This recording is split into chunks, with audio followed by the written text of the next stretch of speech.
O bem é bom demais e só nos faz bem. Ei, chefia, Felício, vamos então lhe trazer notícias de Anselmo, podem ficar tranquilos. Felício, como você veio parar aqui? Ora, seu Marcelo, isso já faz tanto tempo que nem me lembro muito mais.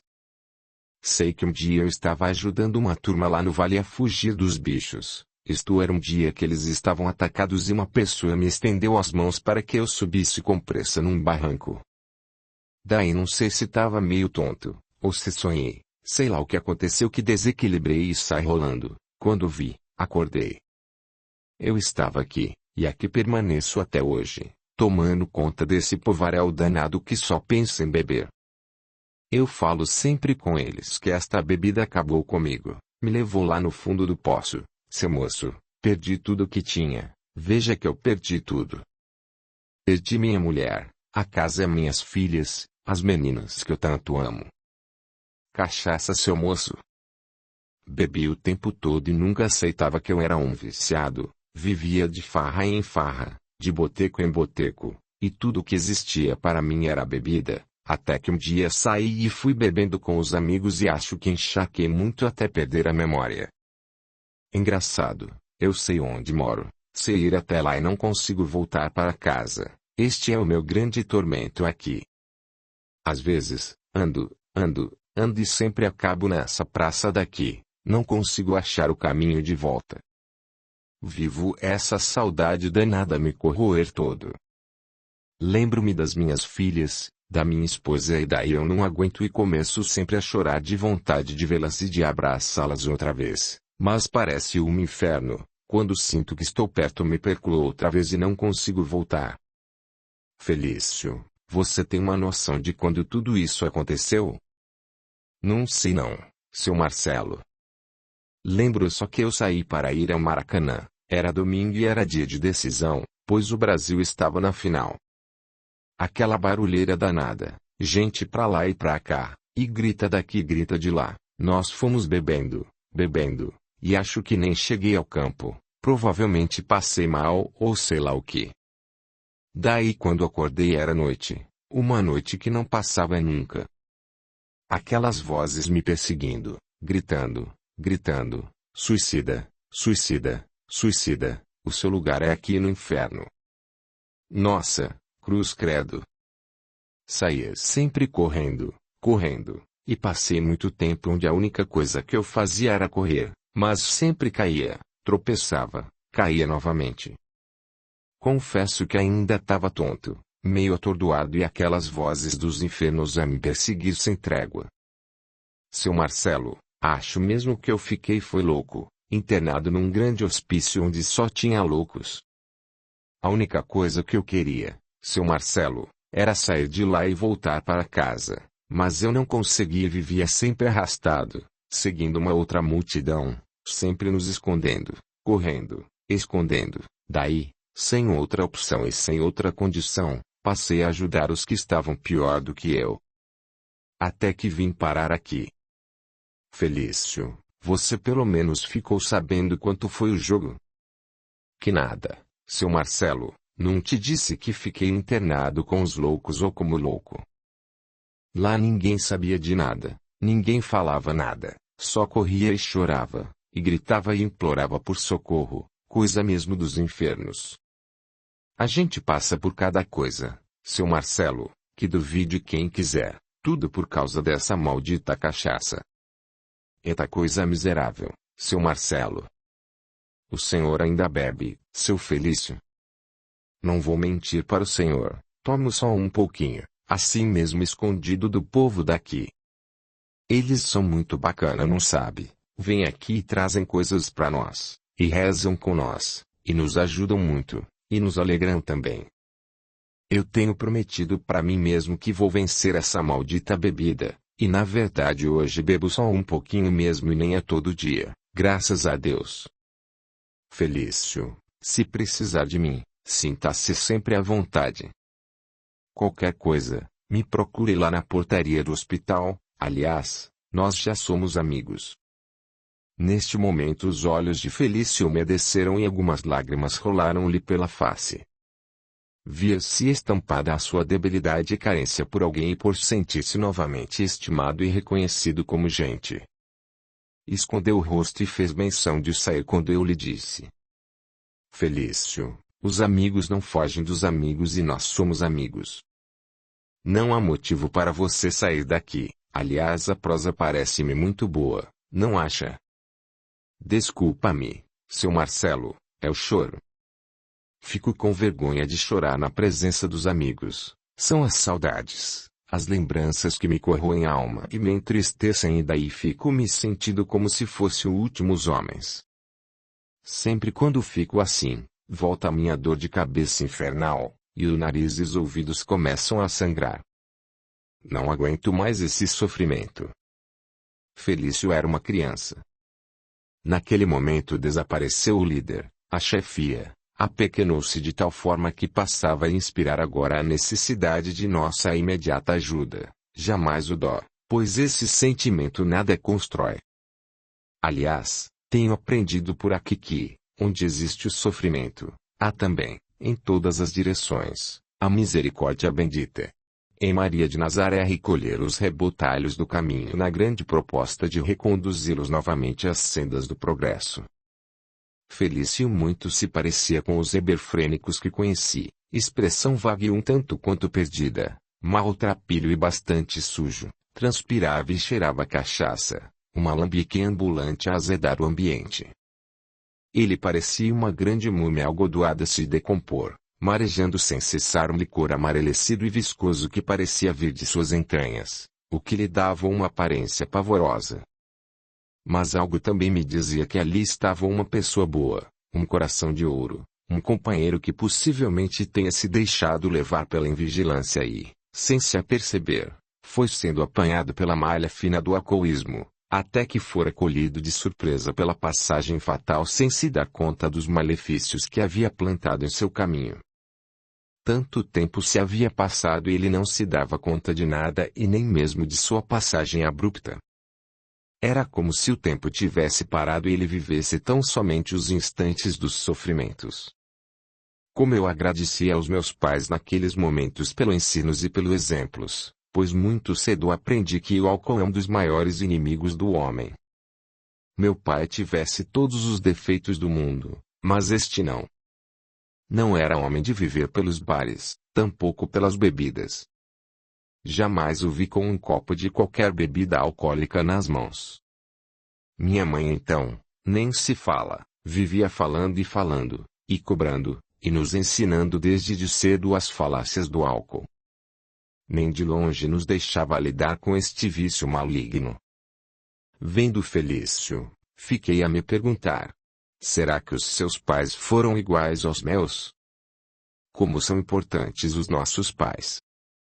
A paternidade é um ato de responsabilidade que deve ser exercido com muito empenho, pois sendo a família este ponto abençoado de reforma das almas, são eles os grandes trabalhadores dessas reformas, são os responsáveis por levar a seus rebentos os ensinamentos necessários na formação do espírito cristão e os exemplos de dignidade, evitando assim os sofrimentos e as lágrimas de amanhã. Agradeci profundamente a Deus pelos meus pais nunca terem sido omissos na minha formação, severos muitas vezes, exigentes sempre, mas exemplares em dignidade de vida. Agradeci-lhes muito, pois aqui pude ser um faxineiro, aprendendo, crescendo e já visualizando no Evangelho bendito o roteiro seguro rumo ao imperioso progresso. Felício, quem é aquele ali? Seu Marcelo. Aquele ali ficou mesmo louco e não cansa de repetir que ele é o Dr. Sandro. Chegue aqui, Sandro, o seu Marcelo deseja lhe conhecer, não tenha vergonha, ele é nosso amigo. Venha cá, ele é nosso amigo. Muito a contragosto Sandro foi se aproximando e daí tomei a iniciativa e procurei dar-lhe um caloroso abraço, ao que fui correspondido prontamente e, ato contínuo, começou a chorar compulsivamente.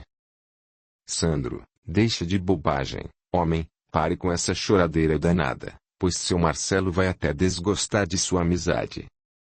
Vamos, pare de chorar. Limpe essa cara e converse, pois seu Marcelo é bom ouvinte e tem boa prosa, Aproveite e fale com ele dessas suas loucuras. Abracei ainda mais o Sandro. Tentava passar para ele um pouco de calma, confiança e tranquilidade, e assim fui aproximando-me mais e mais de seu coração, pois eu estava muito interessado em saber de sua loucura. Marcelo, quanto me faz bem poder conversar um pouco com o amigo. Sinto muita falta de um convívio mais esclarecido, de pessoas que talvez possam melhor me entender e me trazer informações melhores acerca daquilo que me acontece, pois acho que na realidade enlouqueci de vez. Sou ou ainda acho que sou, não sei de mais nada, mas considero-me ainda um neurologista. Sou-me neurocirurgião e durante muito tempo tive uma ampla atividade em vários hospitais, onde trabalhei com afinco anos e anos a fio. Tudo começou quando certa vez recebi um paciente ainda jovem que havia caído de um cavalo no sítio e, por desvelo de seus pais, foi levado ao hospital de pronto-socorro para avaliação do acontecido, já que, segundo a anamnese efetuada por mim, ele havia ficado um tanto quanto tonto um bom tempo após a queda. Certo é que, após ser submetido a uma avaliação clínica, foi transferido, por precaução, para a neurologia, tendo o colega, para efeito de detalhamento neurológico, achado por bem submetê-lo a novos exames radiológicos para se ter certeza de seu estado. E qual não foi a surpresa do colega neurologista quando constatou um pequeno coágulo superficial e queria requerer uma intervenção cirúrgica. Fui chamado quando me encontrava em meu sítio, pois havia passado boa parte do domingo gozando da companhia dos filhos e da minha querida esposa. Descansava, embora sempre me mantivesse preparado, pois sempre poderia ocorrer alguma emergência, como já havia acontecido em outras ocasiões. Tão logo fui comunicado da emergência, despedi-me dos familiares e rumei para o hospital, onde imediatamente me acerquei de toda a situação. Pedi novos exames, reunimos-nos e chegamos à conclusão de que a decisão cirúrgica era a mais correta, imediata e o melhor para o momento. Chamamos os pais e lhes explicamos detalhadamente a situação, tranquilizando-os quanto à cirurgia. Falamos também com o jovem, expondo-lhe a questão, deixando claro que a cirurgia era o melhor caminho. Ele e seus pais ficaram quase em estado de choque, pois nunca imaginaram que uma agradável tarde de domingo viesse a acabar num bloco cirúrgico de emergência. Tomada a decisão, conversei novamente com o jovem, tranquilizado e deixando-o mais confiante possível, reduzindo, como pude, o seu medo e sua ansiedade. Conversamos, falamos um pouco de tudo, ouvi os seus projetos futuros e os seus sonhos.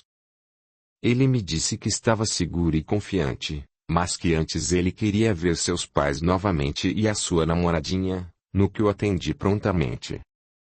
Marcelo, o bloco já estava pronto e toda a minha equipe preparada.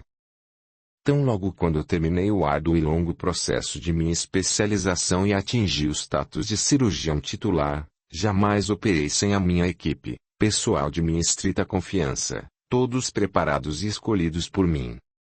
Nós nos entendíamos por pensamento, éramos uma orquestra, até o colega anestesista e o de minha equipe.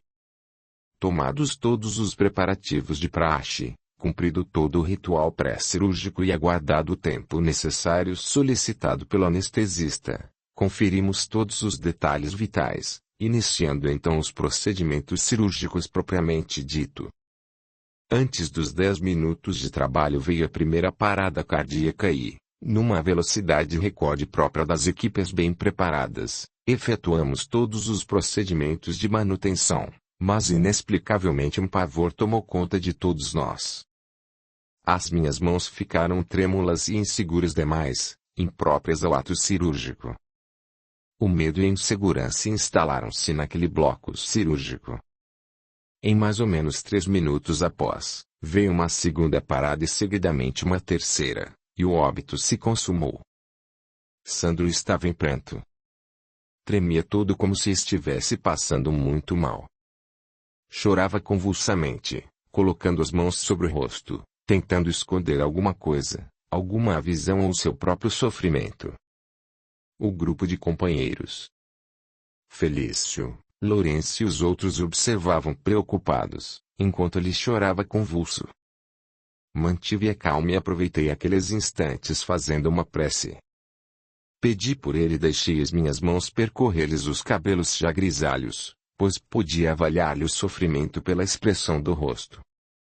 Esta é a medicina que salva incontáveis vidas, que convive com a alegria das grandes realizações em verdadeiros milagres, mas que também muitas vezes vê a vida fugir-lhe das mãos no momento doloroso do óbito, não raras vezes em experiências solitárias, sem ter com quem dividir a aspereza do momento, que muitas vezes chega de forma arrasadora trazendo consigo um sentimento de impotência que dilacera o coração de seus profitentes e que, muitas vezes, chega sorrateiramente provocando um sentimento de incapacidade e de culpa.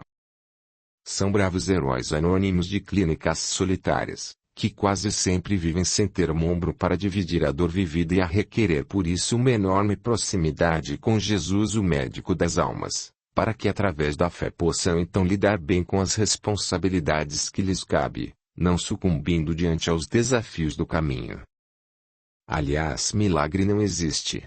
Existe, sim, amplo amor e profunda dedicação complementadas com o trabalho diuturno em função dos objetivos a que se consagram.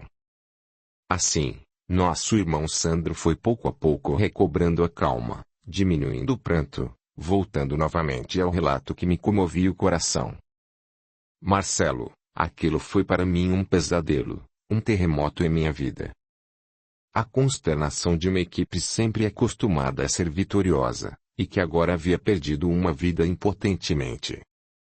Sofri ali, até que retornei ao meu lar, reencontrando a esposa querida e os filhos. Falei-lhes do acontecido e procuraram me confortar dividindo comigo as dores de um fracasso, de uma forma que eu nunca houvera experimentado antes. Fomos para a cama e o sono não veio, vivi uma noite das mais terríveis. O bloco cirúrgico ainda em meu cérebro. Os acontecimentos iam e vinham e se repetiam seguidas vezes até que a manhã surgiu novamente. E assim foram os dias seguintes. Continuei sentindo as mãos vacilantes, tinha medo do bloco cirúrgico, medo de conviver com minha equipe, medo das novas emergências, medo. Passei a abster-me de novos atos cirúrgicos sob a alegação grosseira de fadiga no antebraço. A insônia tornou-se minha companheira habitual. Dia após dia fui vivendo esse infortúnio, sentindo-me desgastado, esgotado. O estresse devorava-me por dentro, e a simples possibilidade de uma cirurgia era para mim um pavor e um pesadelo. Eu já não aguentava mais. Resolvi então pedir umas férias. Saí de férias e retornamos para o nosso sítio.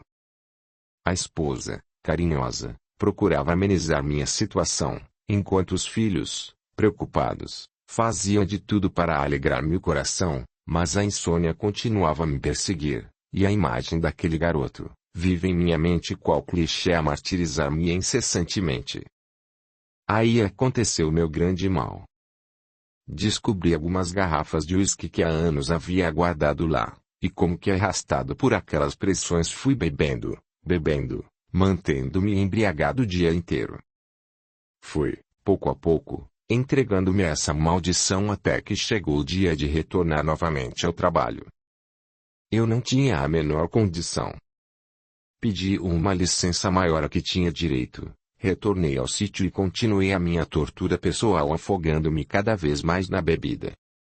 Minha esposa, desdobrando em atenções e preocupada com os acontecimentos, suplicava-me que reagisse. Colegas ilustres de trabalho procuram-me insistentemente, aconselhando-me tratamento sério. Pediram e ajudaram.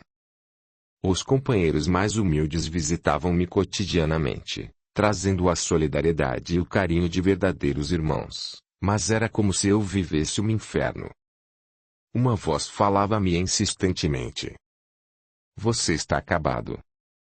Fui encostado, aposentado, e acabei ficando cada vez mais escravo do uísque que bebia largos tragos, consumindo-me diariamente. Fui internado várias vezes, submeti-me a longos tratamentos cada vez mais infrutíferos, até que me internaram definitivamente, acho que por demência, Depois de lá eu não mais consegui sair. Fui arrastado por uma multidão a vagar, andando sem direção. Sempre quero voltar, mas não consigo encontrar este miserável caminho de volta.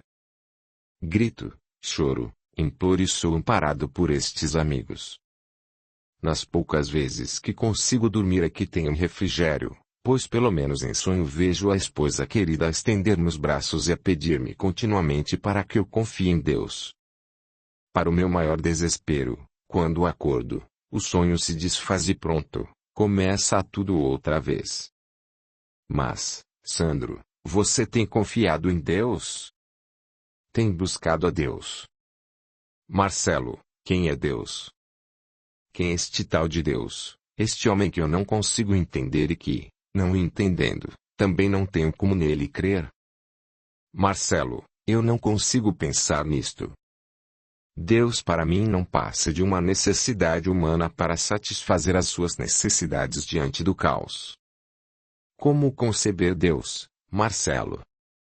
Não consigo pensar no inexato, tudo para mim é exato e não consigo conceber nada que esteja fora de uma realidade. Marcelo, Deus para mim é uma extensão mitológica. Deus não é real, acho que Deus não passa de uma ilusão para satisfazer as fantasias humanas. Deus, Marcelo, é uma idiosincrasia humana. Abracei Sandro com carinho. Entendia um montante de seu sofrimento, pois ali em meio àqueles rebotalhos, ele era o maior sofredor. Apesar do nobre título que trazia e dos muitos ilustres trabalhos que já havia prestado através de sua digna profissão, ele ali era o maior necessitado, pois era órfão. Órfão de Deus, apesar de Deus se manter tão próximo dele. Sandro, Deus é real. Gosto muito de uma afirmação que ouvi que diz assim: Ele é o todo de tudo, Criador de todas as coisas. Deus, Sandro, é um coração amoroso e misericordioso sempre disposto a nos amar e perdoar. Ele é o acalento para as nossas almas sofridas. Ele é o caminho do viajor, os olhos dos cegos e a luz que abençoa a manhã após uma noite escura e fria. Deus é a alegria dos tristes e dos desalentados, a força dos fracos que cambaleiam pelo caminho. Ele é a esperança, Sandro. Quando tudo parece ser desesperança, ele é a mão sacrossanta que o ampara e o convida docemente a se levantar. Sandro, Deus é amor e ele o ama. Quando você duvidar de Deus, busque-o na própria vida que pulsa dentro de você. Veja que, apesar de todos os acontecimentos relatados, ainda assim existe dentro de você uma enorme vontade de superar tudo e voltar a ser feliz.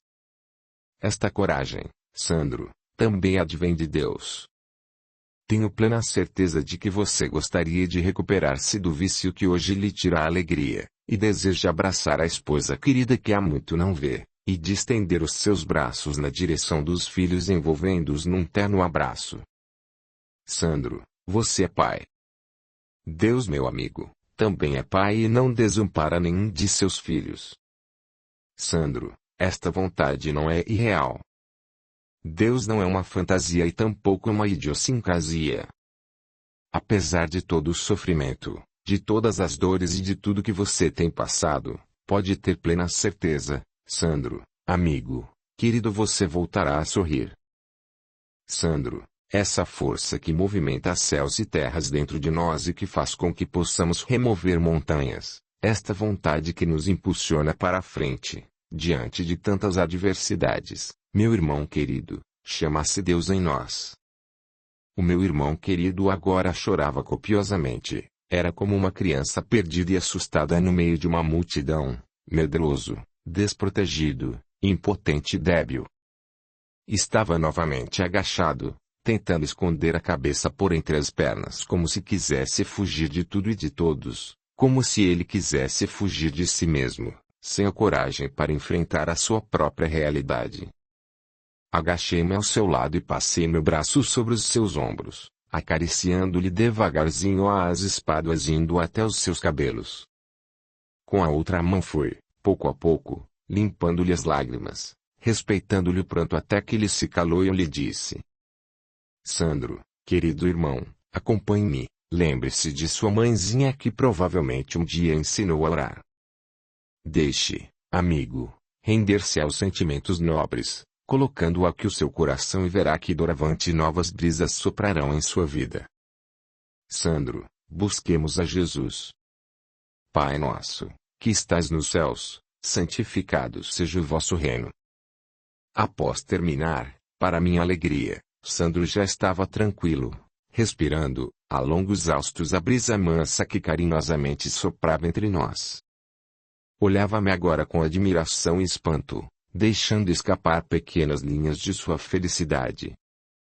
Estava feliz, pois os meus novos amigos estavam todos ajoelhados como se ali estivéssemos num culto cristão qualquer.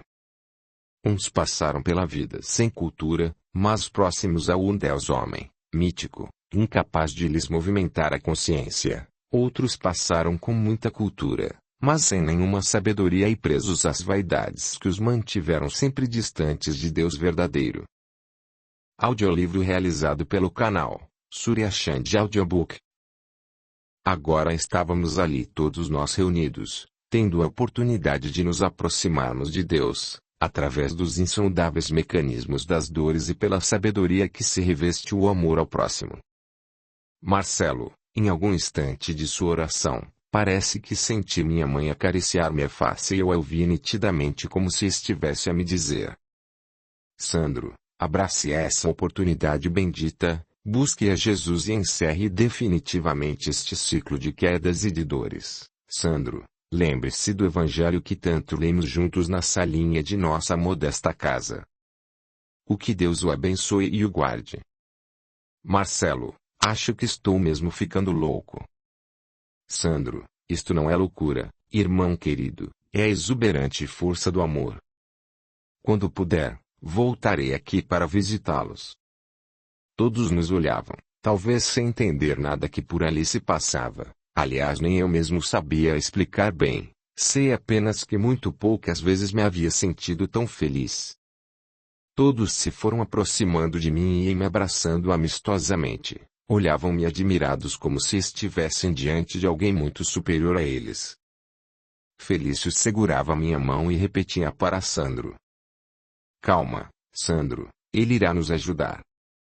Pouco a pouco fomos afastando-nos, olhando-nos, mesmo que de longe. Afastei meu coração em profunda alegria, gratificado por aquela importante experiência onde muito aprendi. Sem que eu notasse de onde tinha surgido, o irmão Palminha aproximou-se de mim como sempre muito alegre e festivo, sorrindo em minha direção como se tivesse assistido a todos os acontecimentos daquela tarde e assim me falou: Marcelo, sempre quando nos aproximamos de qualquer coração, assumimos uma grande responsabilidade, pois à medida que vamos fazendo amigos, tornamo-nos responsáveis por essa amizade, não tendo o direito de desapontá-los em suas expectativas. Querido amigo Marcelo, nada é mais importante que fazer amigos, pois são os amigos os laços sólidos que nos conduzem à verdadeira vivência familiar. Os amigos solidificam em nós os processos da aprendizagem tão importante daquilo que verdadeiramente é a fraternidade. Quando invadimos o coração de alguém e, em contrapartida, permitimos a esse alguém adentrar o nosso coração, estamos estabelecendo uma relação de profundas ressonâncias para o tempo, tornando-se imperativo não fugirmos às nossas responsabilidades de sustentação mútua.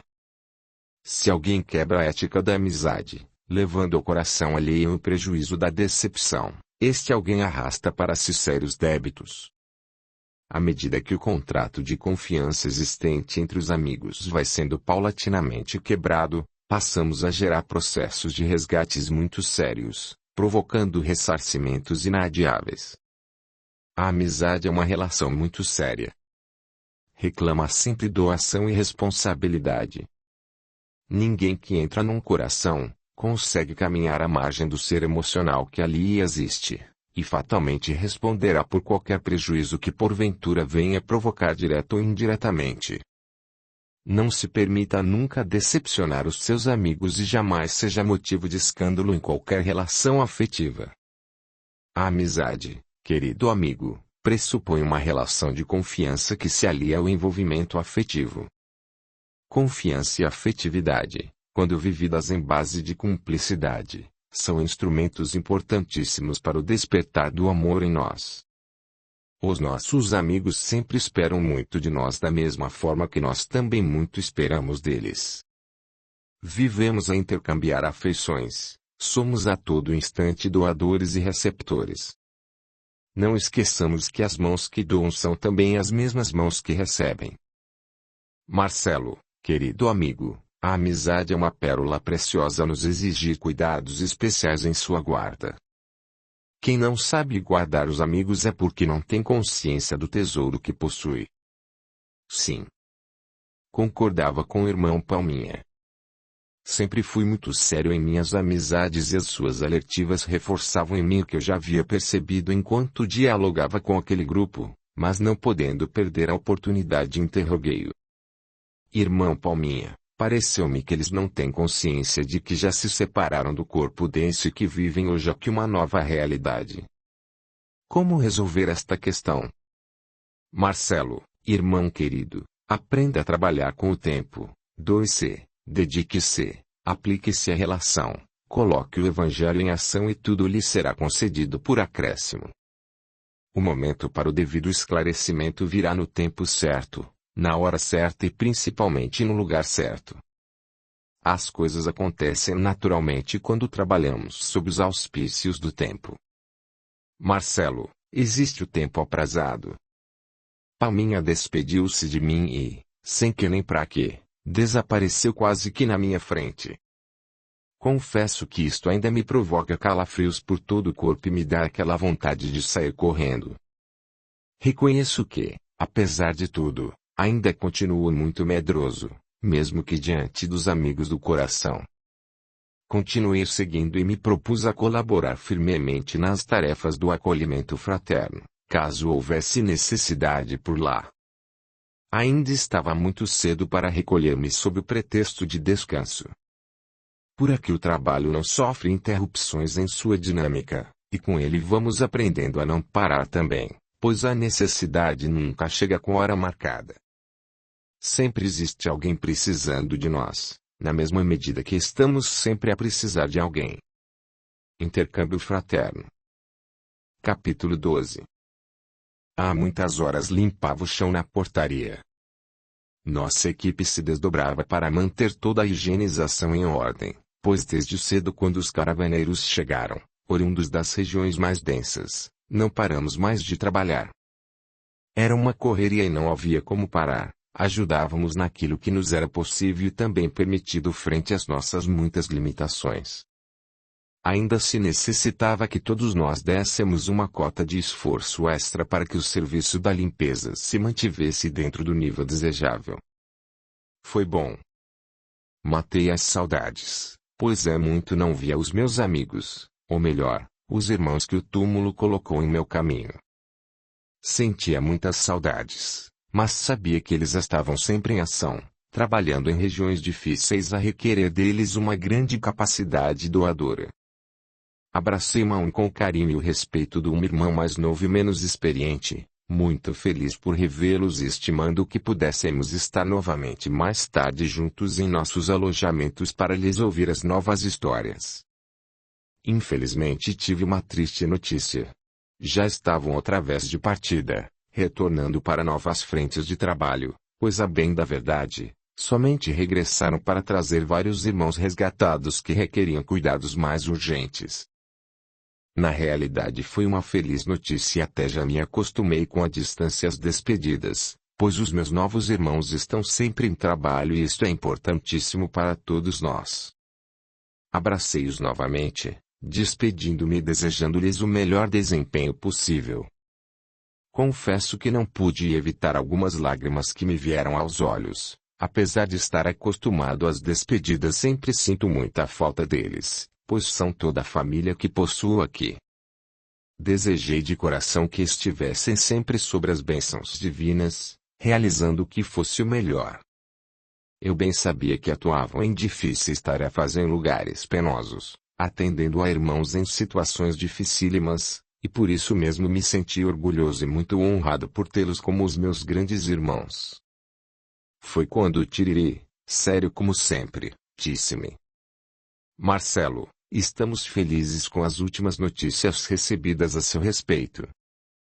Alegramo-nos muito ao saber que você tem duplicado seu tempo produtivo e rogamos a Deus que dia a dia você possa empenhar-se sempre mais e mais nos labores junto ao nosso próximo e que o Senhor seja sempre com você. Nisso, Marabou foi aproximando-se, brincalhão, e me disse alegremente: vadiagem aqui não. Trate de melhorar muito seu desempenho, Marcelo, pois ainda é muito tempo ocioso. Busque ocupar mais e melhor o seu tempo, rapaz. Despedimo-nos e eles se foram.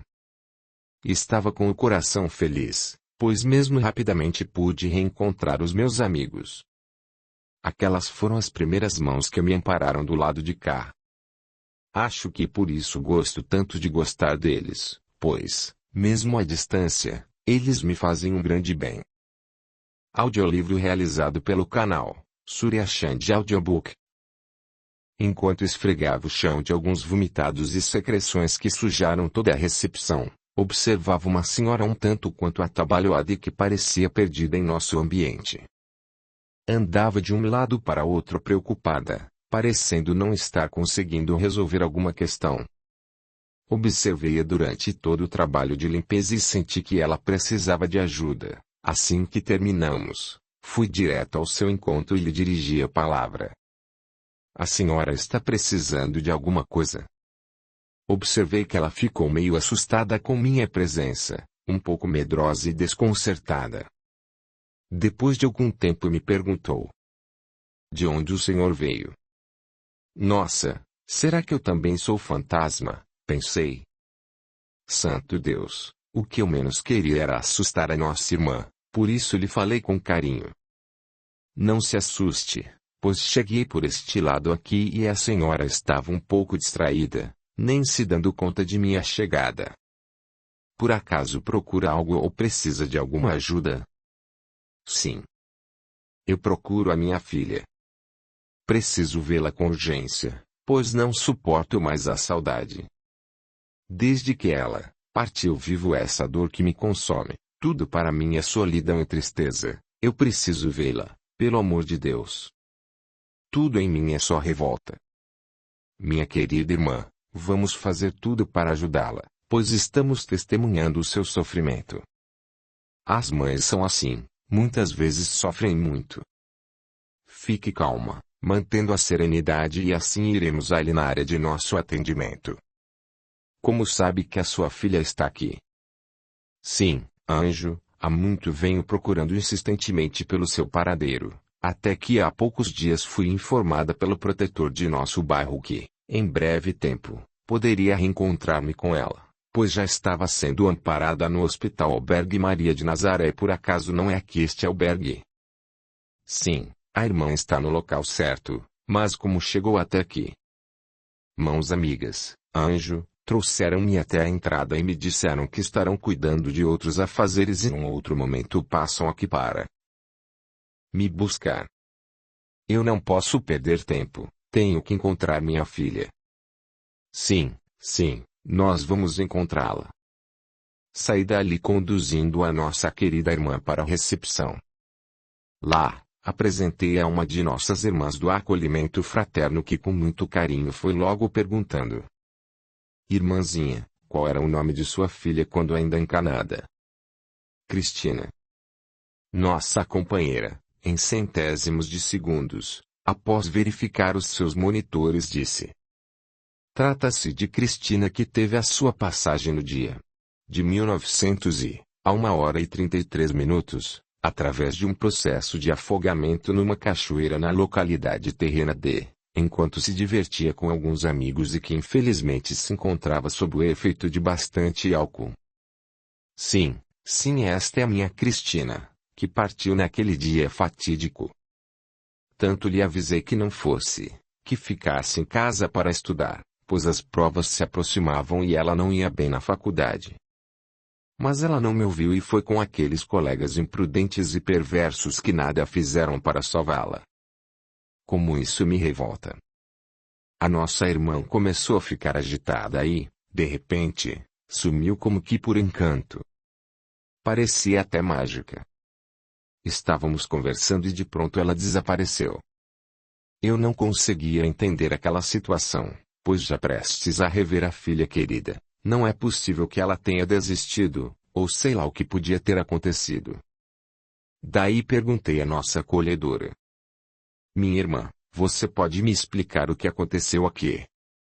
Marcelo, é muito simples. A nossa irmã há muito vem tentando estabelecer contato com a filha querida, e a sua visita já foi autorizada, mas acontece que as cenas se repetem.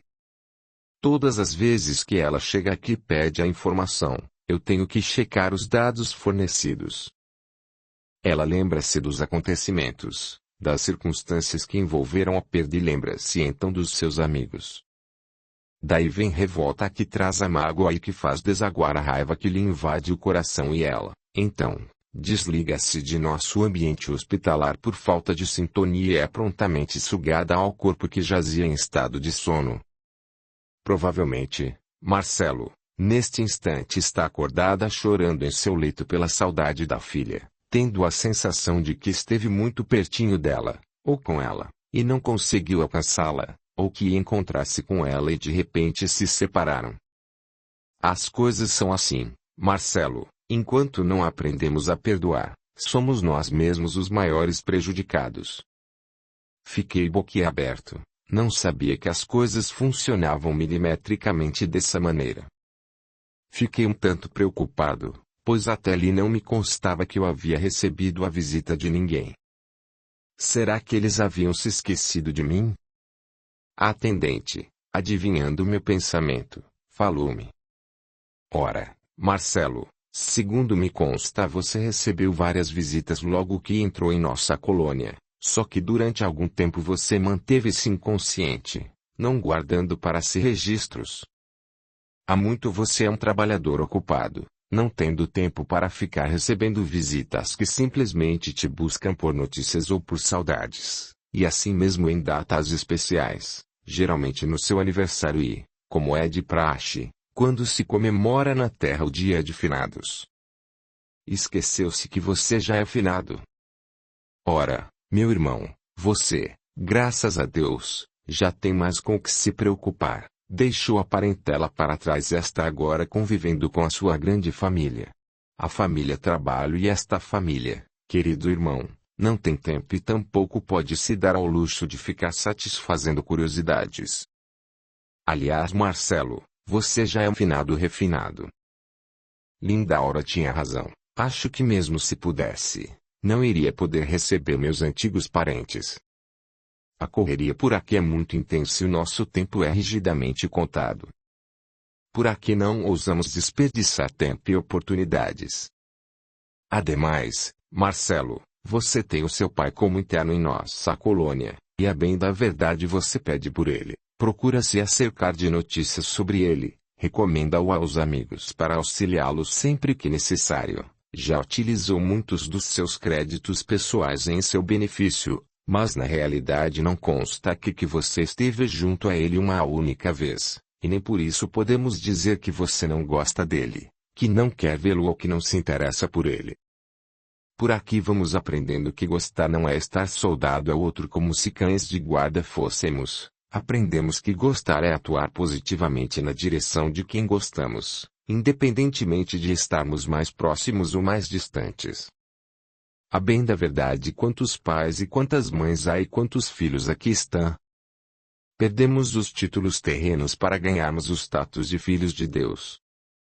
Por aqui, parente é o que se encontra mais próximo a nós, solicitando-nos a intervenção necessária, a atenção e o carinho. Por isso, amigo, nossos laços do lado de cá crescem em dimensão à medida que passamos a participar da grande família, a da união divina.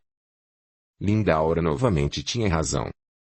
Marcelo, já que você está por aqui e ajude aquela irmã ali parece-me angustiada e nestes momentos é muito importante contarmos com a segurança de um coração amigo. Fiquei muito satisfeito pela nova oportunidade de trabalho e, sem me fazer rogado, fui logo em direção àquela senhora que estava solitária a um canto. Paz e alegria, minha irmã, Como se chama e em que posso ajudá-la? Chamo-me Carmelita e estou aqui aguardando ser atendida. Quero ser encaminhada para reencontrar o meu filhão querido. Estou bastante ansiosa, pois a saudade me varre o coração. Querida irmã Carmelita, procure se acalmar. Não é bom mantermos este estado de alma, pois além de nos prejudicar muito, traz também prejuízos para as pessoas a quem tanto queremos bem. Posso chamá-la de Anjo. Minha irmã, chamo-me Marcelo, um amigo que neste momento se encontra à sua disposição para ajudá-la dentro de minhas condições. Vejamos o que podemos fazer. Anjo Marcelo, há quase 8 anos peregrina por aqui e por ali atrás de meu filho Joabe. Os anjos sabem como é o coração das mães e o meu não é diferente. Sempre esperei reencontrar-me com Joabe, meu filho querido, que a morte levou ainda tão cedo. Irmã Carmelita, quando e como ocorreu o retorno de Joabe? Joabe estava tão novo, tinha apenas 16 anos e sempre costumava pegar o carro do pai para dar algumas voltinhas pelo bairro. Embora muito jovem, já dirigia muito bem e tanto eu como seu pai achávamos que aquela era uma forma dele aprender melhor a dirigir para futuramente tirar a sua carta. Anjo, a inveja é uma coisa danada. Veja você que os vizinhos maliciosos diziam que Joabe estava envolvido com umas companhias e que há muito vinha mexendo com drogas, mas como o anjo sabe isto é tudo malícia, inveja, conversa de quem não tem o que falar. Na realidade Joabe tinha amigos de um outro bairro, pessoas finíssimas, de melhores posses e de situação financeira invejável, eram rapazes muito bem vestidos e, como sabemos, estas coisas despertam realmente a ira e a inveja das pessoas. Anjo Marcelo, tudo que aquela vilinha queria era falar mal do nosso filho. Chegaram até a dizer que ele saía com o carro do pai lá pela madrugada, desligado até sair de nossa garagem. Veja bem onde chega a maldade das pessoas, bom anjo. Certa feita houve uma festinha num clube localizado num bairro próximo e Joabe tudo fez até convencer o pai de que ele poderia ir até lá. Daria uma olhadela e voltaria imediatamente para casa. O senhor sabe que meu marido sempre foi um pai responsável e vivia muito preocupado com o policiamento e a blitz. Como um pai exemplar, não querendo ver nosso Joabe sofrer o impedimento de participar com os amigos, consentiu. Mas sob severos protestos, disso fui testemunha. Deu a ele muitos conselhos, mas o anjo sabe como é um menino novo. Fica empolgado, querendo se divertir, como é normal na mocidade, e de lá saiu para levar alguns amigos para outros lugares. Nosso Joabe era um meninão, inocente, sem maldade e sempre pronto a atender os amigos em suas necessidades. Amigo, o anjo conhece bem. É uma faca de 2 gumes. Quando não é aproveitador, é invejoso. Eles entraram no carro cheios de bebidas e com umas garotas dessas aí com quem os pais nem se preocupam mais. Joabe, coitadinho, inexperiente, foi levado pelas más companhias e assim meteu-se num terrível acidente que vitimou ele e mais 4. Uma terrível fatalidade envolveu nosso Joabe que tão inocente foi levado por essa gente maldosa. Isso tem sido um martírio, pois ele era tudo para nós. Sempre demos a ele de tudo, o pai faltava adivinhar-lhe os pensamentos e eu brincava sempre de satisfazer os seus desejos. O pai não suportou a perda e jaz hoje depressivo. Nada o faz levantar daquela cama desde o dia em que me disse ter tido um sonho terrível com o nosso Joabe. Os médicos e os hospitais já fizeram de tudo, mas ele continua enfurnado lá. Sempre falo com ele. Levanta, homem, pois o teu filho é um santo a viver as glórias do Senhor. Imagine, anjo, que a ruindade do povo é tão grande que nem depois de morto a inveja cessou. Continuaram a falar que ele estava embriagado e drogado, uma mentira deslavada, própria dos maldosos, pois nosso Joabe nunca lidou com estas coisas. Quando bebia era uma cervejinha, coisa de criança mesmo. Ele sempre foi um rapaz exemplar, o Senhor precisa conhecê-lo, mas sabe como é a língua do povo, ela é tão brava e ferina que são incapazes de reconhecer o seu descanso eterno. Sim, minha querida irmã. Ouvi-lhe atentos relatos um tanto quanto desconfiado também sobre o comportamento de Joabe, mas eu não tinha o direito de lançar ali qualquer palavra que viesse entristecer-lhe o coração. Afinal de contas, certa vez disse-me Palminha, o tempo é o grande solucionador para toda e qualquer questão, devemos entregar a ele as nossas pendências, pois no momento certo a solução se fará. Neste instante veio a nós um atencioso enfermeiro, apresentando-se como sendo o irmão Alexandre e gentilmente pediu-nos para acompanhá-lo até a ala 316, quarto 3435, no leito 16.941, onde nossa companheira poderia então visitar o filho. Alexandre, muito atencioso, chamou-me separadamente e pediu-me que mantivesse toda a vigilância sobre a nossa querida irmã Carmelita. Provavelmente encontraríamos uma situação bastante adversa que ela imaginava e que necessitaria então de receber cuidados especiais para fosse preservada a normalidade do ambiente.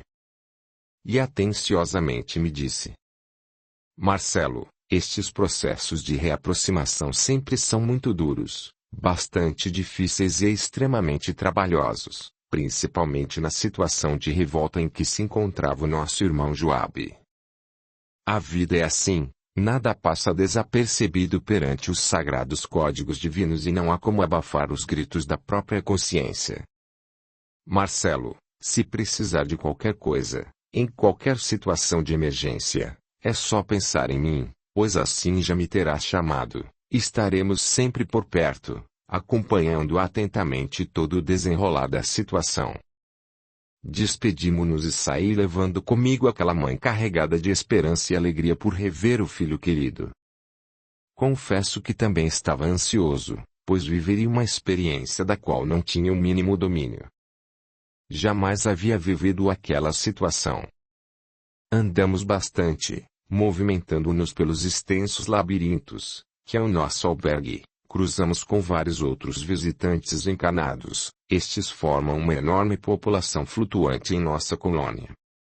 Por aqui, à medida que aumenta o número de visitantes, temos consciência de que, nesse período, a maioria dos irmãos estão entregues ao sono físico, desprendendo-se do corpo e buscando as regiões de seus interesses maiores. Além do mais, é fácil identificá-los pela presença do cordão prateado a envolve-los à altura da cintura. Muitos aqui comparecem em busca de notícias ou para se encontrarem com os seus entes queridos. Estão internados sob as expensas misericordiosas de Maria de Nazaré. A maioria dos que aqui chegam, aparecem e desaparecem como por encanto, pois não conseguem manter um padrão compatível com o ambiente.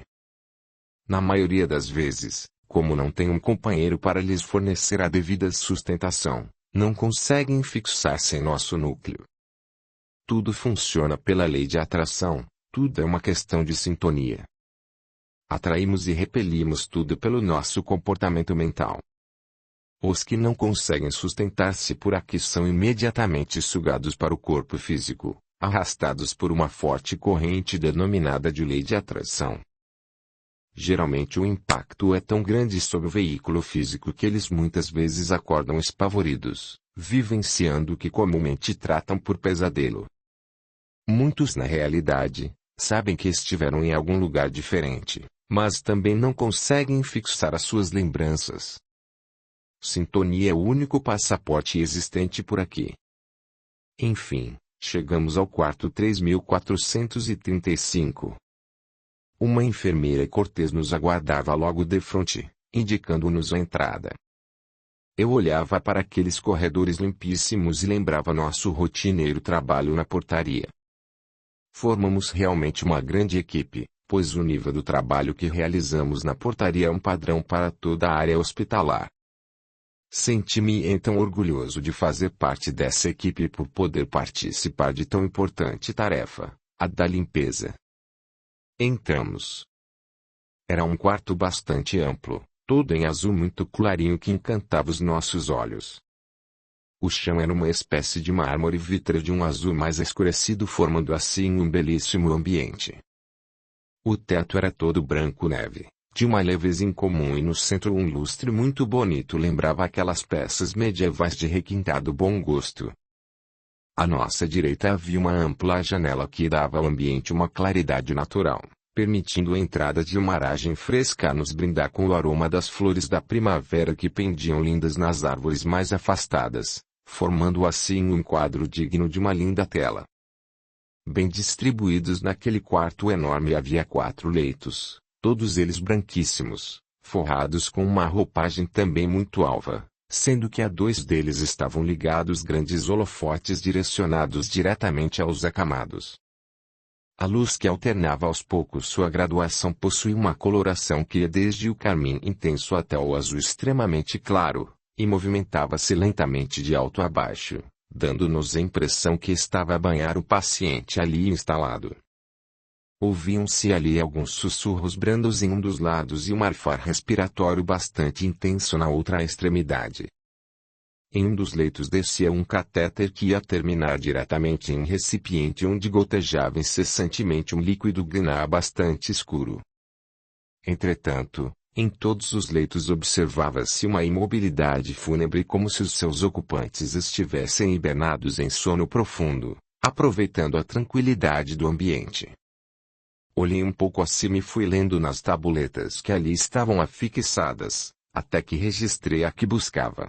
A de número 16.941, sim, aquela era a referência de Joabe. Enquanto isso a nossa companheira-mãe, a dona Carmelita, pousava os olhos no ambiente como se estivesse deslumbrada com tudo que via. Observei que ela não estava lá muito satisfeita e repentinamente falou-me. Bom anjo, não me consta que meu Joabe esteja por aqui, acho que estamos errados, pois aquele menino, do jeito que era, deve encontrar-se em outro ambiente, brincando e se divertindo bem, aproveitando seu descanso eterno nas delícias aqui do céu. Melhor seria buscarmos outras áreas para podermos encontrá-lo mais facilmente, pois aqui, certamente Joabe não se encontra. Minha irmã, será bom observarmos melhor, pois pode ser que ele esteja aqui, usufruindo de um misericordioso tratamento, pois bem sabemos que a sua partida se deu de forma traumática. Quem sabe, dona Carmelita, pois é bem provável que ele esteja inserido nos programas de recuperação aqui desenvolvidos. Observemos atentamente, quem sabe Joabe não esteja por aqui. Aproximei-me então do leito indicado. Jesus! Nossa Senhora, valei-me! Calafrios me percorreram pelo corpo inteiro, eu estava deveras assustado. O que as minhas vistas registravam era difícil de ser concebido, acho que eu me negava em acreditar. Aquilo ali me causou um verdadeiro pavor. Estava literalmente horrorizado, mas não podia fraquejar, pois fora designado acompanhante com a incumbência de manter a nossa irmã Carmelita sob controle. Afinal de contas, eu era ou melhor havia sido um psicólogo, mas confesso que, apesar de tudo que já havia sentido nas dolorosas experiências da psicologia social e pelo que já havia vivido por aqui, ainda assim senti as minhas pernas tremerem de verdade. Era como se as minhas energias fugissem de mim a ponto de mal conseguir manter-me em pé e com muita dificuldade. Eu não podia desmaiar. Rezei baixinho, buscando em minha tela mental a doce figura de Maria de Nazaré. Foi quando, de forma interessante, vi muito ao canto do quarto a figura leve da irmã querida, Joana de Ângeles, como se ela estivesse ali a aguardar aquele momento. Lembrei-me então de sua maravilhosa palestra. Ama no mais profundo de teu coração, envolve-te no amor e distribui o amor indistintamente para todas as direções, pois só assim todo o mal se dissipará prevalecendo em nós a maior das forças. O amor, imbatível amor. Aquele quadro foi desaparecendo aos pouquinhos como uma bruma leve a esvair-se. Confesso que ainda ensaiei ir em sua direção, pois queria abraçá-lo e pedir para que ficasse conosco. Vi somente o seu sorriso leve e atencioso, quando dei por mim estávamos novamente sós. Eu estava ali, diante de um corpo totalmente disforme, muito parecido com um grande verme branco que saiu de sua letargia e começou a se agitar furiosamente. Desculpem minha comparação, mas, Infelizmente, de todas as coisas que conheci nos ciclos terrenos, esta é a que mais palidamente se aproxima da realidade. Joabe era uma grande lombriga esbranquiçada e de braços alongados, extremamente finos e disformes, que se confundiam com o próprio corpo, que se remexia nervosamente como se alguma coisa o tivesse agitado. Sob aquele corpo, lá em cima perdida no alto, havia uma cabeça infinitamente pequena, como se estivéssemos diante de um palito de fósforo defeituoso, onde a haste fosse infinitamente menor que a cabeça, o que causava uma sensação de pavor horrível. É como se num corpo de homem fosse colocada uma cabeça de maracujá daqueles pequenos, já envelhecidos e macilentos. Aquilo estava ali diante dos meus olhos, que a terra não havia comido, aquela criatura totalmente disforme a remexer-se em movimentos muito lentos e aspiraloides como um verme. A cabeça pendia na ponta do corpo, exibindo olhos esgazeados e vermelhos como se estivessem totalmente injetados de sangue e, sem conseguir manter o equilíbrio, remexiam-se incessantemente. Observei que ele tentava me olhar avidamente e fazia um esforço sobre-humano para levar os seus braços até mim, uma sensação terrível, como se estivesse vivendo um pesadelo daqueles que quando acordamos estamos totalmente suados. Realmente lembrei-me de Sandro, de Felício, de Lourença, das crises de Anselmo, lembrei-me do núcleo de atividades da reencarnação, mas aquele ponto de sofrimento eu jamais havia visto. Impressionava-me o nível a que havia retrogradado nosso irmão. Era muito sofrimento para uma criatura. Pobre Joabe. Eu não aquentei, porém, movido por uma força superior a minha, debrucei levemente sobre ele e o abracei. Fiz questão de colocar aquela cabeça minúscula em minhas mãos e beijei-a com todo o carinho que minha alma pôde dispensar um dia. Acreditem. 2 filetes minúsculos de lágrimas desceram-lhe pelas faces e, entre lágrimas, ele sorriu. Audiolivro realizado pelo canal Surya Chand Audiobook. Confesso que as minhas lágrimas também vieram-me às faces. Eu estava imensamente comovido. Minha garganta parecia travada enquanto minha respiração mantinha-se sufocada em meu peito. Em nossa vida há horas em que somente as lágrimas são capazes de expressar os sentimentos que passam pelo nosso coração. Sem que eu percebesse, a irmã Carmelita se aproximou do leito e com um olhar espantadiço observava a figura que se havia reduzido seu filho. Senti como se ela estivesse perdendo a normalidade e saindo fora de órbita. Neste instante ouviu-se um grito vazado de tanto sofrimento que foi ouvido estrepitosamente por todo o ambiente. Ainda neste momento, quando descrevo o acontecido, ele ainda retorna límpido à acústica de minha alma. Acho que ali eu conheci o grito de uma dor verdadeira. Ela desmoronou, dobrando-se em pranto convulso sobre aquela estrutura disforme, querendo arrancá-lo de meus braços.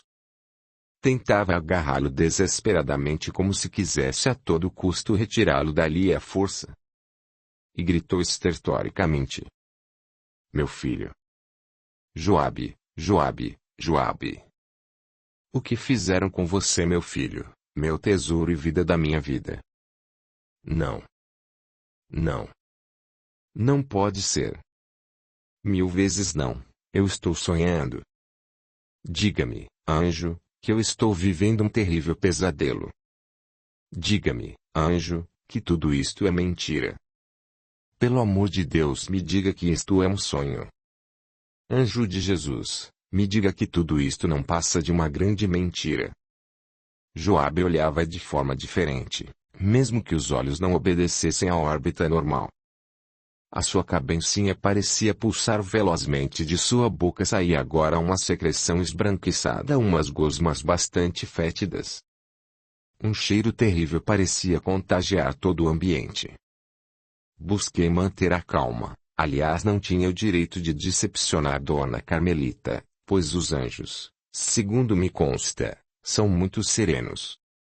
Foi quando Joabe, empreendendo um esforço descomunal para coordenar os lábios vacilantes em tom débil e rouco, conseguiu se expressar. Mamãe, vejo o que o seu amor fez comigo.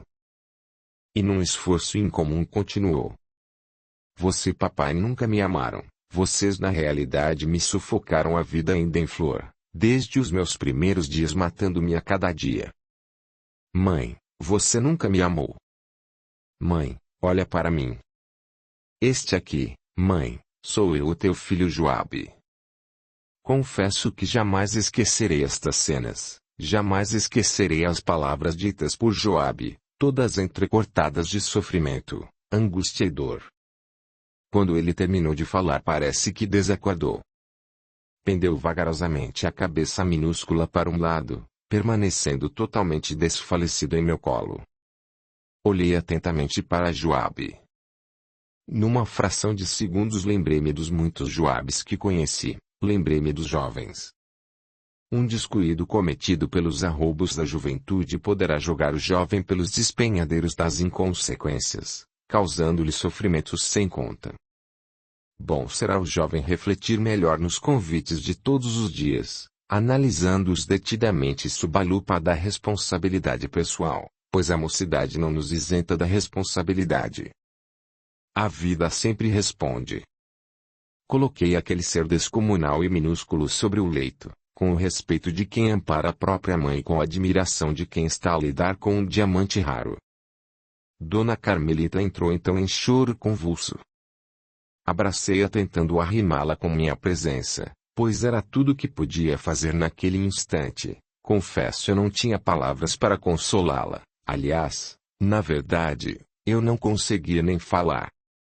Encontrava-me bastante minado em minhas emoções, sentindo-me desfeito em energias e fazia um esforço sobrenatural para manter-me digno daquele momento. Passei a acariciar levemente os cabelos grisalhos de Dona Carmelita, sentindo em mim um pouco de sua dor. Acredito que provavelmente não exista uma dor maior do que quando nos vemos diante do nosso próprio fracasso. A culpa nos mina a resistência, deixando-nos impotentes perante a própria consciência. Assim, fui pouco a pouco, dirigindo-lhe os passos débeis para o lado de fora daquele quarto. Enquanto caminhava, busquei o recurso da oração e o fiz em tom relativamente audível, enquanto Dona Carmelita agarrava-se firmemente em mim. Percebi que também repetia baixinho a oração. E salve, Maria, cheia sois de graças, pois o Senhor é convosco. E antes de sairmos disse a ela: minha irmã Carmelita, erros e acertos são acontecimentos normais em nosso ciclo evolutivo, não havendo ninguém entre nós isento de erros e de culpas. Minha irmã, jamais se julgue a última e nem a pior das pessoas. Não nos cabe deixar que o remorso tome conta de nosso mundo pessoal, pois este ácido corrosivo somente nos fará arrastar pelo cipoal de erros ainda maiores. Irmã Carmelita, devemos, sim, nos lançarmos com disposição aos processos de retomada do progresso, pois as lutas em que fomos infelizes hoje, certamente obteremos melhores resultados amanhã. Sempre existe o nascer de um novo dia e a cada manhã todas as esperanças se renovam, convidando-nos ao trabalho em benefício de nosso próximo. A minha querida irmã ainda poderá fazer muito para que esta situação seja melhorada sempre. O Senhor Jesus nunca desampara nenhum de seus filhos. Joabe nunca precisou tanto da Senhora como agora. Acredite, minha querida irmã, não existe dor e nem sofrimento, nada existe que fique ou permaneça fora do amparo da misericórdia divina. Levante a cabeça e erga os olhos aos céus, busque a Deus, Dona Carmelita, toda hora é sempre hora de recomeçar, vivemos sempre um eterno recomeço. Seja forte. Neste momento abri a porta. Para minha surpresa, do lado de fora vários amigos nos esperavam. Tomando de imediato a nossa companheira nos braços, o uruguaiano pôs-se então a ministrar-lhe o reconfortante recurso do passe magnético. Pouco a pouco a nossa companheira foi adormecendo, extenuada pelo sofrimento experimentado diante do filho reencontrado naquela triste situação. Outros dois amigos se aproximaram tomando Dona Carmelita carinhosamente nos braços. O uruguaiano, tomando a palavra sempre sábia, disse-lhes: conduzam-na até o leito, velando firmemente pela sua estabilidade interior nos dias que se seguirão, pois ela irá precisar muito de nós daqui para frente. Lembre-se de que temos o compromisso de sustentá-la até que novamente possamos repetir a experiência de hoje, buscando lograr cada vez mais êxito nessa reaproximação. Alexandre carinhosamente aproximou-se de mim e disse-me: Marcelo, querido irmão, ficamos felizes ao acompanhá-lo neste desafio. Que bom, amigo, você não se permitiu ser presa da curiosidade que esmaga o recurso de auxílio. Foi também muito positiva a sua atitude de primeiramente verificar todo o terreno em seus mínimos detalhes, cercando-se de toda a situação. Sim, amigo, nada conseguiremos de ajuda se naufragarmos no mar tormentoso da debilidade emocional. Ter piedade é algo que demonstra a nobreza do coração que assim se expressa, entretanto nos permitirmos a pré-julgamentos, aliando-nos ao desvalimento daqueles que sofrem, será desconhecer os recursos utilizados pela própria misericórdia, barateando-lhe as magnânimas forças. Foi extremamente salutar e positivo você ter providenciado a prece, pois a busca do equilíbrio através da oração é recurso revigorante e indispensável para quem a faz, e reequilibrante para os que a ouvem, além de permitir uma imediata modificação na movimentação amplamente positiva dos nossos clichês mentais. A prece é a luz do que se acende nos momentos em que as trevas que soam a sineta da emergência em nossos corações. Marcelo, ficamos muito felizes. Uruguaiano, trabalhador respeitadíssimo em nossa colônia pelas atividades desenvolvidas junto aos bolsões de sofrimentos, despedindo-se de Alexandre convidou-me a acompanhá-lo, pois também iria para os lados da portaria. Aproveitando o ensejo não me contive e perguntei-lhe: Meu irmão, qual é a causa básica de todas aquelas deformidades para mim assustadoras? O crack, Marcelo. Sendo a borra da cocaína utilizada em forma de pedra, é queimada pelo seu usuário que aspira o produto da combustão. O nível de volatilidade é tão alto que ele entra, aniquilando todo o espaço cerebral, sendo absorvido por dois importantes centros de forças que se inserem até a região do córtex, fazendo com que este seja imediatamente apropriado e levado diretamente às engrenagens perispirituais. Ocorre aí uma ação devastadora. Como a tessitura perispiritual é extremamente tênue e finíssima, ela não suporta o achaque grosseiro do conteúdo inalado, provocando então lesões profundas. Joabe, querido Marcelo, ainda é um caso dos mais simples, justamente porque a morte lhe foi antecipada, concedida como recurso da misericórdia por interferência de sua avó em seu favor, como precaução, não permitindo que o nosso irmãozinho se complicasse mais, o que lhe agravaria ainda mais a situação. Mas ele não era um viciado de muito tempo, pois segundo me consta fez a sua passagem ainda muito cedo. Repito que a virulência deletéria dos substratos do crack não precisa de muito tempo. Seus efeitos são arrasadores e sentidos em muito pouco tempo. A pedra é centenas de vezes mais deletéria que a cocaína quando aspirada e somente se lhe aproxima quando esta é injetada. Naquele pavilhão onde estivemos, existem lá muitos joabes. São locais de muita dor onde somente os nossos irmãos mais destacados nas lides do amor têm autorização para trabalhar lá. Nós, Marcelo, que ainda nos demoramos nessa indigência espiritual, ainda não estamos preparados para os níveis de sofrimentos lá existentes. E aquelas deformidades serão corrigidas em breve tempo. Marcelo, as engrenagens sutis do perispírito deformam-se com muita facilidade, mas exigem muito tempo para a sua recomposição. Nossos companheiros arrolados ao caso Joabe terão ainda longo caminho a percorrer até a plena correção. Uruguaiano, o que considerar como longo? É um somatório de vidas sucessivas a serem vividas desde os processos mais primários através da reciclagem pelos natimortos, até os processos de clivagem nas duras realidades de hidrocefalia, hipotonias diversas, indo até os dolorosos processos dos cânceres troncoencefálicos. E aquela mãe? Amigo, ninguém passa desapercebido diante dos imperativos da lei de progresso. caímos juntos e só nos levantaremos em conjunto.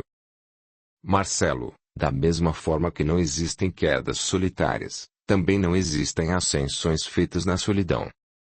Todo o processo onde se inserem as leis de progresso são de aplicação coletiva, pois ninguém avança só. Mas irmão uruguaiano, e os traficantes?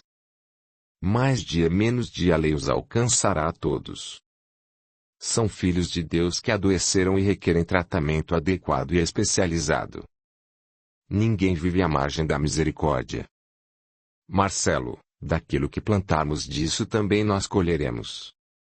Mas eles são na verdade os grandes responsáveis por tudo isso. Marcelo, se a base for forte toda a construção será também forte.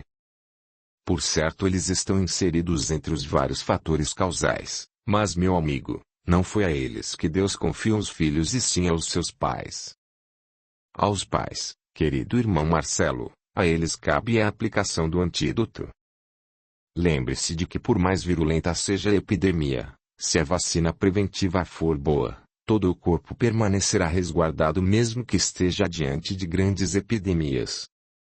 Marcelo, tem faltado muito a vacina do amor-dedicação, pois este é o grande antídoto. O amor que protege e a dedicação que previne. Ninguém se torna um Joabe por acaso, sem que haja uma história de abandono ou de dominação, de indiferença ou de superproteção e muito em especial sem que tenha havido uma negligência na sua formação cristã. Entulhar escolas e templos de filhos nunca será a solução dos problemas da educação infantil.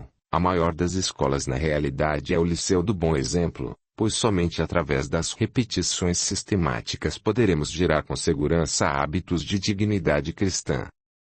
Hoje, Marcelo, a esfera carnal anda mergulhada num psiquismo materialista onde tudo que é importante tem relações com o ter.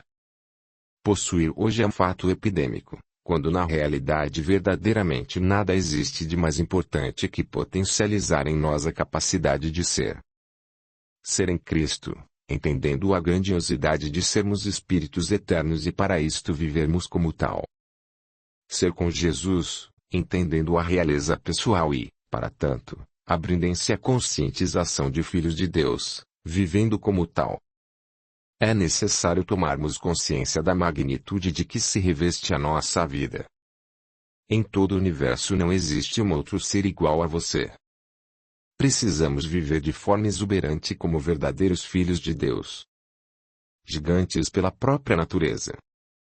Que pena, o irmão uruguaiano despediu-se carinhosamente de mim prometendo que teríamos novas oportunidades de trabalho e de conversação esclarecedora.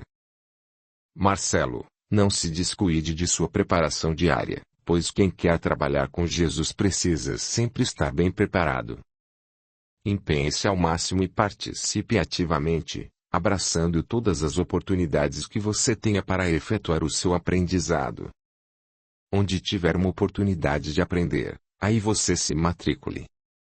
Lembrei-me então do baldinho, pois a faxina na portaria me aguardava sem demora. Havia deixado os amigos de trabalho e necessitava retomar as atividades o quanto antes. Passado aqueles momentos de aprendizados tão fecundo o bendito baldinho, pano e vassoura me esperavam. Então, mãos à obra. Audiolivro realizado pelo canal Surya Chand Audiobook. Capítulo 13. A portaria já havia aumentado muito seu trânsito, quase triplicava em comparação com outros momentos.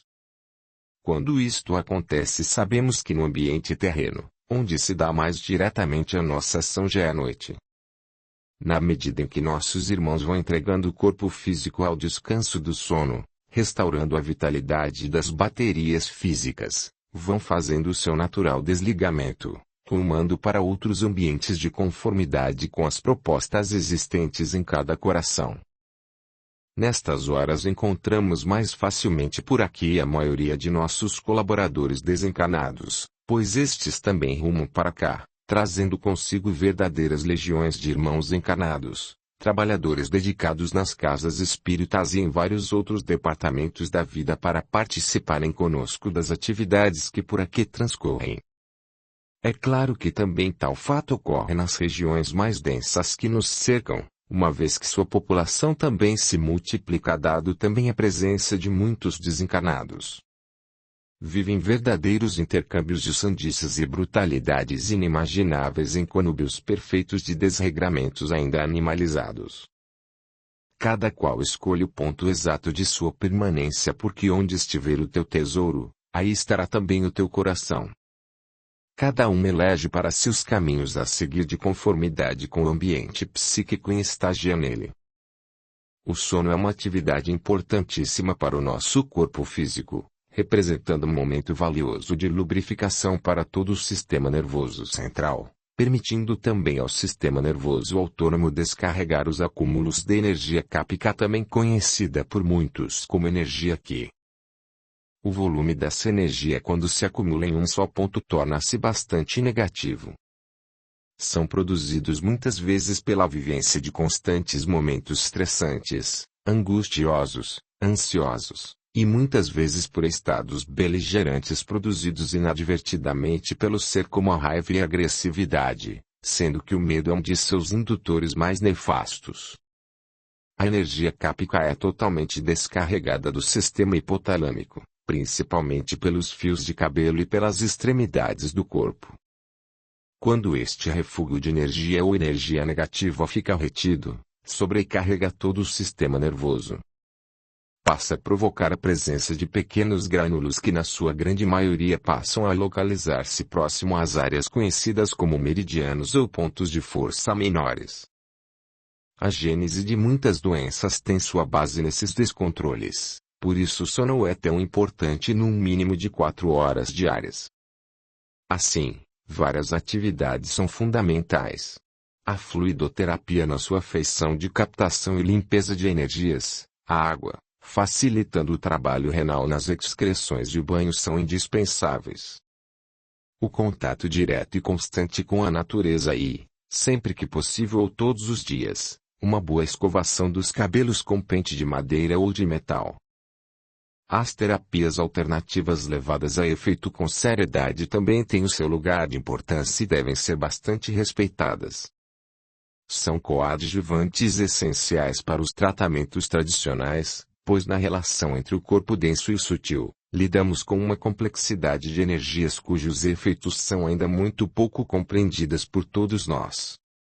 As muitas atividades desenvolvidas formam um intercâmbio importantíssimo para a nossa colônia, pois são momentos maravilhosos que vão, desde o aprendizado através de cursos preparatórios e esclarecedores, até labores assistenciais nos leitos de sofrimentos e de dor.